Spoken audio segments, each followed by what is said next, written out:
ഇന്ന് നാട്ടിൽ പോണോണ്ട് കുറച്ച് സാമാനങ്ങളൊക്കെ വാങ്ങാൻ നിൽക്കുകയാണ്. ഇതാണ് കഞ്ചാവിന്റെ മണമുള്ള സ്പ്രേ. ഉസ്ബെക്കിസ്ഥാനിലെ ഒരു ഫാഷനാണ് സ്വർണ്ണപ്പല്ല്. നല്ല ചൊറുക്കിലെ പെണ്ണുങ്ങളെ കാര്യം തൊള്ളർന്നൊക്കെ. ഞാൻ നാട്ടിൽ പേരുകൊണ്ട് അവിടുത്തെ കുട്ടികളെ എനിക്കൊരു സർപ്രൈസ് നിൽക്കുകയാണ്. മണ്ണന്മാരിനോട് വരുമ്പോ പറഞ്ഞു എനിക്കൊരു സർപ്രൈസ് ഉണ്ട്. ഞാൻ പിന്നെ സർപ്രൈസ് ആയ പോലെ അഭിനയിച്ചു.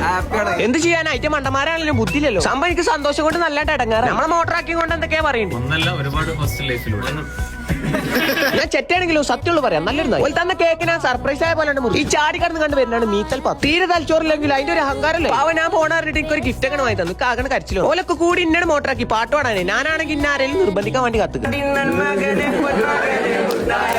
അവിടെ പിന്നെ ആനാൻഷൊക്കെ വന്ന പോലെ ഏത് വൈബ് വാവന്റെ മോട്ടറായിന്റെ കജ്ജുന്നോ വിചാരിച്ചു. അപ്പത്തിന് ഒരു പാട്ടോ അത്രക്ക് നല്ല പാട്ടായിരുന്നു. നമ്മളങ്ങനെ അവിടെ നിന്ന് ചാറ്റിംഗ് കൊടുത്ത് കണ്ട് പോകും. എയർപോർട്ടിൽ ഒറ്റ വിടല ഡൽഹിക്ക്. അവിടെ പോയിട്ട് ഒരു ഒറ്റ ഇറങ്ങലോണ്ട് നമ്മളെ ഡൽഹിയിലെ ചെങ്ങായിമാരെ നമ്മളെ കൂട്ടാം. ഒലപ്പം പോയി കടന്നിറങ്ങി ഇച്ചപ്പത്തിന് നല്ല പുതിയ നാട്ടിലത്തെ ചോറയിച്ച. അങ്ങനെ നമ്മൾ പോയത് കേരള ഹൗസ്. അവിടെ നല്ല നാടൻ ചോറാണ്. ഇതാണ് കുട്ടികളെ കണ്ട ചൂടായിട്ട് മെയിൻ ആവണം. അവിടെ ചോറയിച്ചിങ്ങനെ പോരുമ്പോൾ എന്റെ അമ്മമാരും ഒന്ന് നാട്ടിൽ തന്നെ പോവാണ്. പുതിയ പെട്ടി വാങ്ങേന്റെ മെയിൻ ആവില്ലാണ് നിങ്ങളെ. എന്റെ അപ്പുറത്തിരിക്കുന്ന ഒരു ഡോക്ടർ ആണെങ്കിലും അതിന്റെ ഒരു അഹങ്കാരമല്ലോ. നല്ലൊരു ഞാൻ ഇറ്റോളോടൊന്നും സംസാരിക്കില്ല. തൊള്ളാറുന്ന ഇംഗ്ലീഷുകൾ പറയും. ഇവണ്ടായോണ്ട് ഫുഡ് വാങ്ങാൻ വിചാരിച്ചു. എന്റെ കാർഡാണെങ്കിൽ വർക്കാവണില്ല. നമ്മുടെ ഡോക്ടറിന്റെ പേസ്റ്റിന്റെ അവസ്ഥ അവസാനം എവിടെയൊക്കെ തപ്പിടുത്തങ്ങാണ്ട് കൊടുത്ത് എന്തൊക്കെ പറഞ്ഞാലും ഓൾ അണ്ടിപ്പരിപ്പ് കൊള്ളാം. നാട്ടിലിറങ്ങിയപ്പോ എന്റെ ചെങ്ങായിമാരെ വന്നു. ഒരു മണിക്കൂറാ പോസ്റ്റ് എടുത്ത് നമ്മളെ വീഡിയോയിൽ വന്നിട്ട് ചെക്കൻ ആൾക്കാർ തിരിച്ചറിയലോടത്തിങ്ങനെ ആകെ പൊലിവായിട്ട് ഓനായിക്ക് ഫുഡ് കഴിക്കാൻ കയറിയാ. ചെക്കനോടെ പെണ്ണുങ്ങളെ വിളി വന്നിട്ടുണ്ട്. ചെക്കനാകെ ടെൻഷനില്ല. ഇവൻ പിന്നെ സ്വിച്ച് ഓഫ് ആക്കി കണ്ടാ വന്നിട്ടുണ്ട്. ഓനേതാന്നായി ബാക്കി നാളെ